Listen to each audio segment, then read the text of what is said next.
प्रेम से बोलिए सूरज भगवान जी की जय।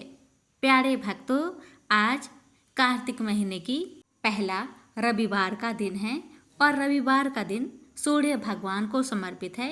तो आइए भक्तों, हम श्रवण करेंगे रविवार सूर्य नारायण की व्रत कथा। कहा जाता है कि इनका व्रत करने और कथा श्रवण करने से हर मनोकामना अवश्य ही पूर्ण हो जाती है। कथा इस प्रकार है। दो माँ बेटी थी। सूरज भगवान का व्रत करती थी। सूरज भगवान का व्रत आया, माँ को किसी आवश्यक कार्य से बाहर जाना पड़ा।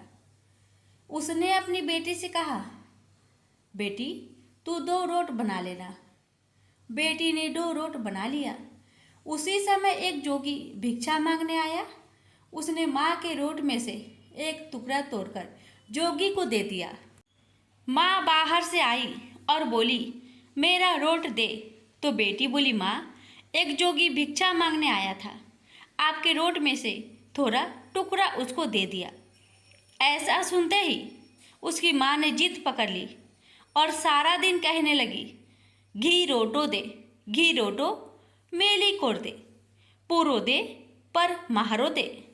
सब ने यही सोचा कि यह पागल हो गई और सब जनों ने मिलकर उसे एक अंधेरी कोठरी में बंद कर दिया। लड़की का एक राजकुमार से विवाह हो गया। उसके पति ने जिद कर ली कि मेरे को अपने ससुराल जाना है। बेटी की मायके में कोई और नहीं था। जब उसने सूरज भगवान से विनती की कि मेरे को 1.25 पहर का मायका दो, जब सूरज भगवान तथास्तु कहकर अंतर्ध्यान हो गए, उसके बाद सूरज भगवान की कृपा से जंगल में महल, बाग बगीचे, माता पिता, भाई बहन, भाभी भतीजे सब बेटी जमाई के आदर सत्कार करने लगे, अपना प्यार लुटाने लगे। 1.25 पहर का समय बीतने लगा, पर जामाई जी का मन नहीं भरा। बेटी बोली, चलो देर हो रही है। उसको पता था 1.25 पहर होते ही सब खत्म हो जाएगा। वो अपने पति को लेकर जाने लगी। उसके पति ने अपने एक पाँव की मोचरी वहीं छोड़ दी। आधे रास्ते गया और बोला, मेरी मोचरी वहीं रह गई। उसने बहुत समझाया, आपके क्या कमी है, पर वह नहीं माना। वापस जाकर देखा तो वहाँ जोर से हवा चल रही। जहाँ भोजन बनाया वहाँ राख उड़ रही। पेड़ के नीचे उसकी मोचरी रखी थी। उसके पति ने उसका हाथ पकड़ा और पूछा, ये जादू किया तुमने? तब उसने अपने पति को सारी बात बताई।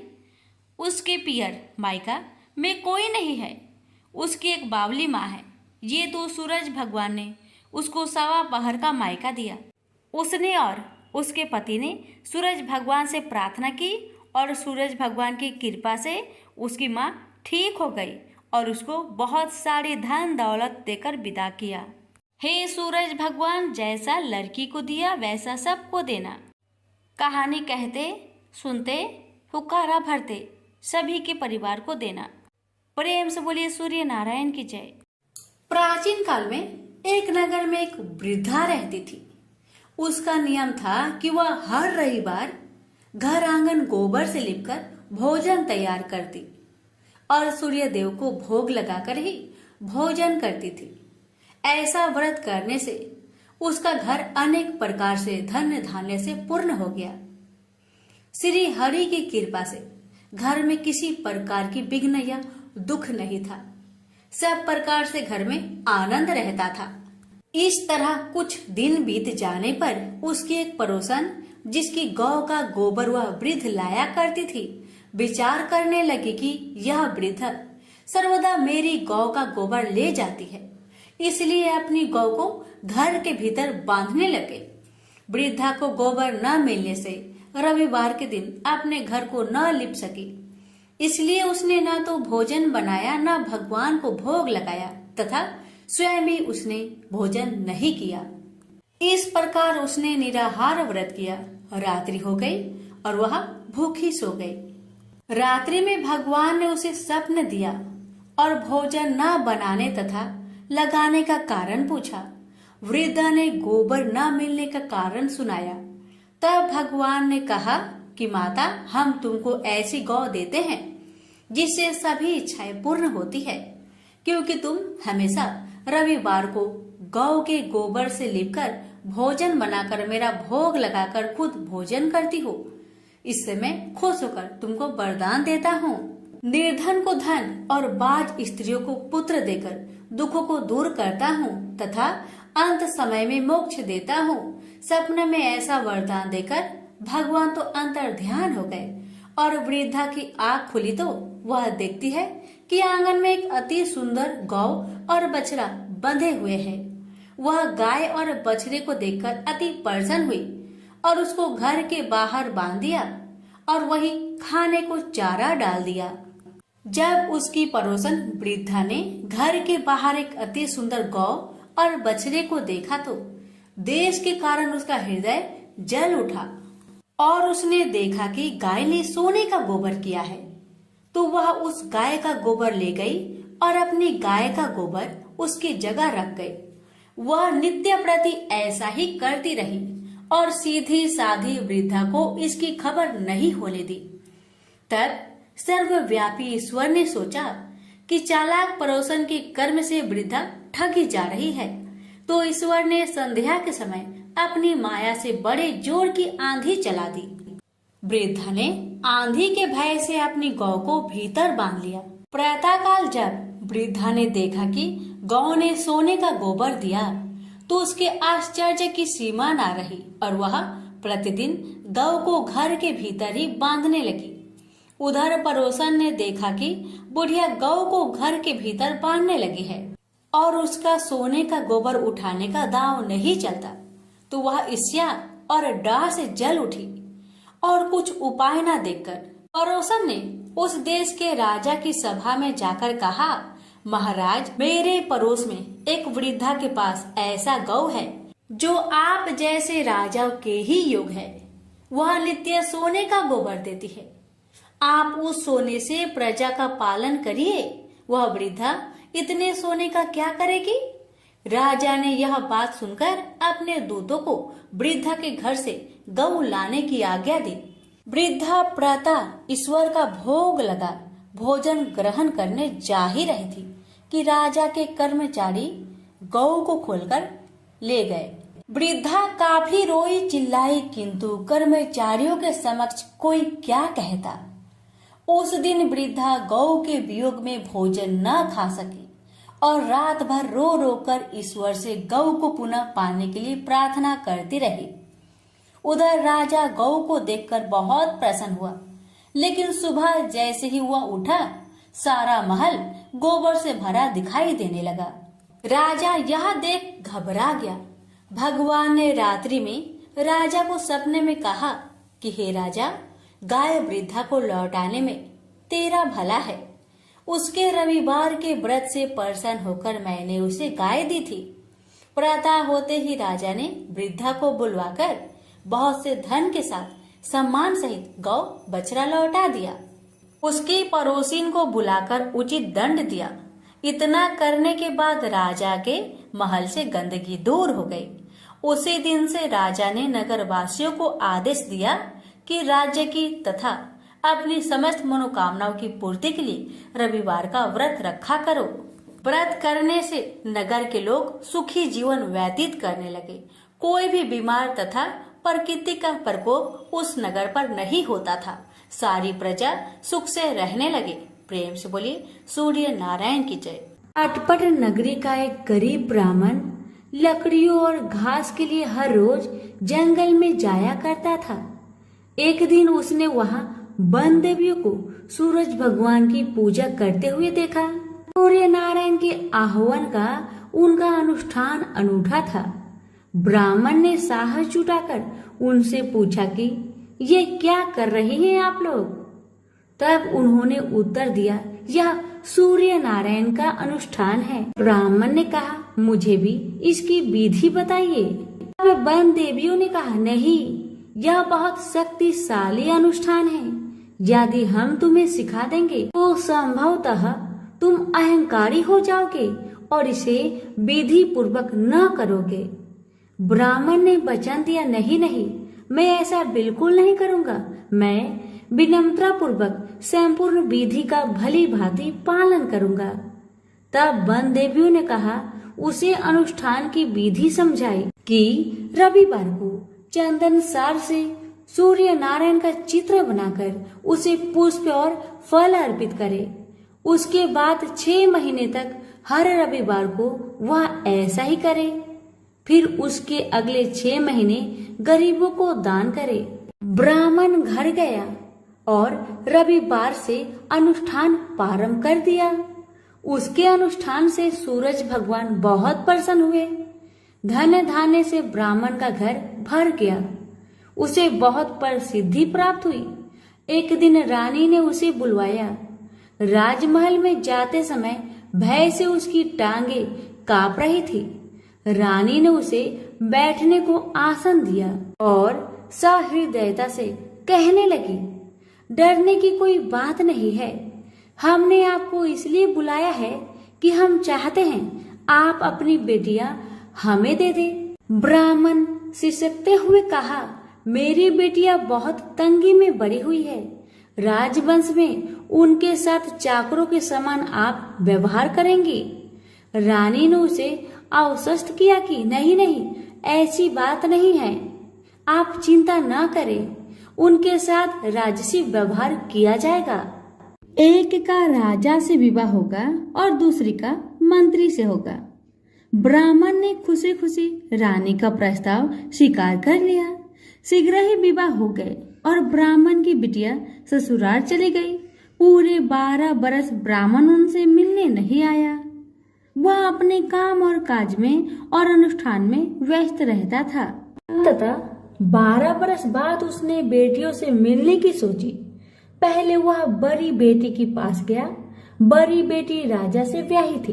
बेटी ने पिता को रत्नजड़ित चौकी पर बिठाया।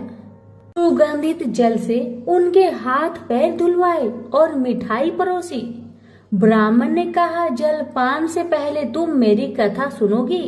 पर बेटी ने कहा, नहीं बाबा, आज मुझे अवकाश नहीं। महाराज अखेट के लिए प्रस्थान करने वाले हैं।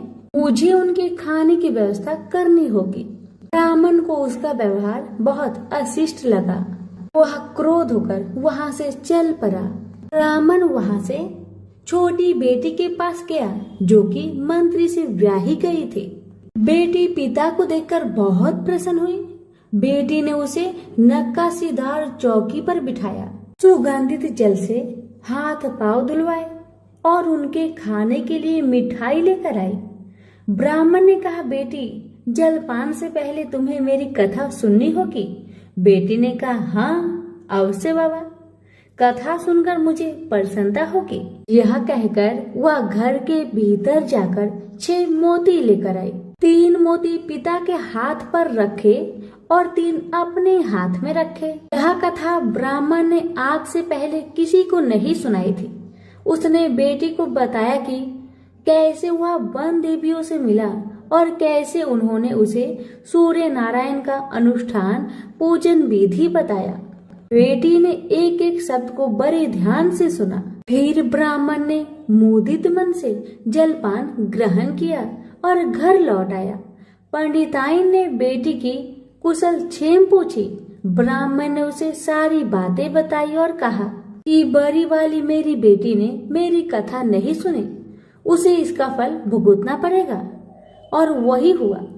उसका पति सेना लेकर दूसरे राज्य पर आक्रमण करने गया था और वापस नहीं लौटा, पर दूसरी बेटी ने उसकी कथा सुनी थी, सो वह सुखी थी। उसकी समृद्धि दिनों दिन बढ़ती गई। दुर्भाग्य से बड़ी बेटी का पिंड नहीं छोड़ा। उसके लिए एक एक दिन काटना दूभर हो गया था। एक दिन उसने अपने बड़े बेटे से कहा, घर में कुछ नहीं है, अपनी मौसी के पास जाओ और कोई उपहार लेकर आओ। वह जो दे घर ले आना। अगले रविवार को राजकुमार मौसी के घर गया। वहां वह तालाब पर गया और स्नान करने आई औरतों से पूछा, तुम किसके यहाँ काम करती हो? उन्होंने उत्तर दिया, हम मंत्री की पत्नी की दासियां हैं।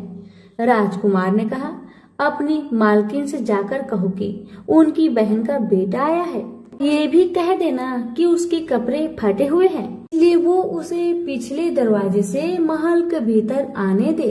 आसिया उसे पिछले दरवाजे से भीतर ले गई। मौसी ने उसके नहाने के लिए सुवासित जल रखवाया, पहनने को नए कपड़े दिए और राजसी भोज करवाया। फिर उसने बेटे को मोहरों से भरा हुआ कद्दू दिया।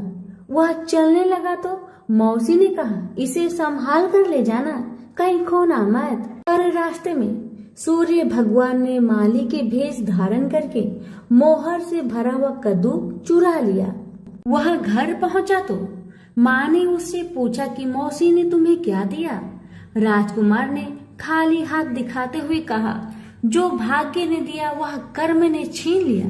मौसी ने जो दिया वह रास्ते में खो गया। अगले रविवार को रानी ने दूसरे बेटे को भेजा। वह भी शहर के तालाब पर गया और नहाने धोने आई औरतों से पूछा, तुम कहाँ काम करती हो? औरतों ने कहा, हम मंत्री की पत्नी की दासियां हैं। अपनी मालकिन से कहो कि उसकी बहन का बेटा आया है। और उसे भी पिछले दरवाजे से भीतर ले जाया गया। नहाने और नए कपड़े पहनने के बाद राजकुमार ने भोजन किया। वह चलने लगा तो मौसी ने उसे मोहर से भरी हुई खोखली छड़ी दी और बोली, इसे संभाल कर ले जाना, कहीं खोना मत। रास्ते में सूरज भगवान ग्वाले का रूप धरकर आए और उसकी छड़ी चुरा लिए। वह घर पहुंचा तो रानी ने उससे पूछा कि मौसी ने तुम्हें क्या दिया? राजकुमार ने खाली हाथ दिखाकर कहा, जो भाग्य ने दिया वह कर्म ने छीन लिया। तीसरे रविवार को रानी ने तीसरे बेटे को भेजा। वह भी सीधे तालाब पर गया। मौसी ने उसकी भी वैसे ही खातिरदारी की। उसे नहलवाया, कपड़े दिए और खाना खिलाया। चलते समय उसने उसे मोहर से भरा हुआ खोखला नारियल दिया और कहा, इसे संभाल कर ले जाना, खोना मत। रास्ते में राजकुमार कुएं की जगह पर सुस्ताने के लिए रुका। जैसे ही उसने नारियल जगत पर रखा, वह लुढ़क कर कुएं में गिर गया। छपाक। वह घर पहुंचा तो रानी माँ ने पूछा कि वह क्या लाया है। राजकुमार ने जवाब दिया, जो भाग्य ने दिया वह कर्म ने छीन लिया। चौथा राजकुमार गया, तब भी वही हुआ। उसे मोहर से भरा हुआ कुल्हड़ मिला, जिसे सूर्य नारायण चील बनकर झपट ले गए। पांचवें रविवार को रानी खुद गई और जाकर तालाब पर खड़ी हो गई। छोटी बहन उसे खुद लेने के लिए आई और पिछले दरवाजे से घर में ले गई। नहलाने के बाद बताया कि उसकी विपत्ति का कारण यह है कि उसने बाबा की कथा सुनने से मना कर दिया था। फिर उसने दीदी को पूरी कथा सुनाई। रानी ने बहुत ध्यान से कथा सुनी और रविवार व्रत करने तक बहन के पास ही रही। और दोनों बहनें बहुत ही श्रद्धा भक्ति के साथ सूरज भगवान की आराधना करती। रानी का अनुष्ठान पूरा भी नहीं हुआ था कि उसके दिन फिर गए। उसे समाचार मिला कि वर्षों की युद्ध के बाद उसके पति विजयी होकर अकूट धन लेकर साथ लौट रहे हैं। राजधानी लौटते हुए राजा अपनी साली और बहू से मिलने के लिए वहां रुका। जब उसने सुना कि उसकी रानी भी यही है, तो उसे लेने के लिए उसने पालकी और कुछ दासियां भेजी। नन्हे भांजे चिल्लाते हुए रानी के पास आए और कहने लगे, मौसी मौसी, तुम्हें लेने के लिए छत्र वाली पालकी आई है, साथ में हाथी, घोड़े और सैनिक भी है। सब देखने के लिए बाहर भागे। बरसों की विरह और व्यथा के उपरांत राजा और रानी ने एक दूसरे का हाल चाल पूछा। बहनों ने एक दूसरे को मूल्यवान उपहार और रेशमी वस्त्र दिए। अगले दिन राजा और रानी ने अपने राजधानी के लिए प्रस्थान किया। पहले पड़ाव पर जब खाना बन गया तो रानी ने राजा के लिए और अपने लिए थाल परोसे। तभी उसे बहन से सुनी हुई कथा याद आई। उसने नौकरों को आदेश दिया कि वे पास के गांव में जाए और किसी निर्धन को लाए जो भूखा हो। गांव में उन्हें ऐसा कोई नहीं मिला, पर वापस आते समय उन्हें एक भूखा लकड़हारा मिल गया। वे उन्हीं को रानी के पास ले आए। रानी ने 6 मोती निकाले, 3 लकड़हारे को दिए और 3 अपने हाथ में रखे। फिर रानी ने उसे अपने पिता और वन देवियों की कथा सुनाई। लकड़हारे का रोम रोम कान बन गया। कथा सुनते ही उसके गड्ढर की सारी लकड़ियां सोने की हो गई। उसने शपथ ली कि वह पूर्ण विधि विधान से सूर्य नारायण का अनुष्ठान करेगा, बिल्कुल वैसे ही जैसे वन देवियों ने ब्राह्मण को सिखाया था। अगले दिन राजा रानी ने दल बल के साथ फिर पड़ाव डाला।